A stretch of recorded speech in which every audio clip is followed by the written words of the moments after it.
धन्य धन्य तुम नाम धन्य तुम नाम धन्य तुम नाम धन्य सर्व प्रकार प्रार्थना निवेदन सर्वदा आत्मा साधुरे करने दया कर प्रभु जब ईश्वर इच्छानुसार आमने साधु मान निमंते निवेदन कर हालेलुया हालेलुया कारण कौन प्रार्थना कर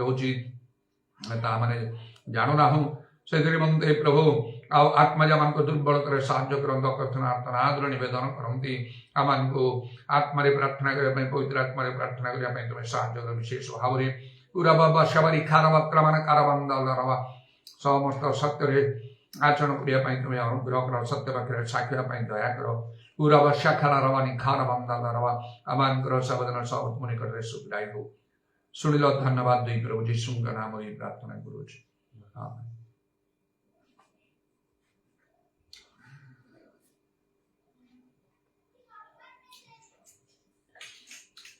तारी तारी मिलके करो सब तारी तारी तारी मिलके करो सब तारी सूजी जोड़े प्यारा सूजी जोड़े प्यारा उसने हम सब को देखा जो कुछ दिखता उसने बताया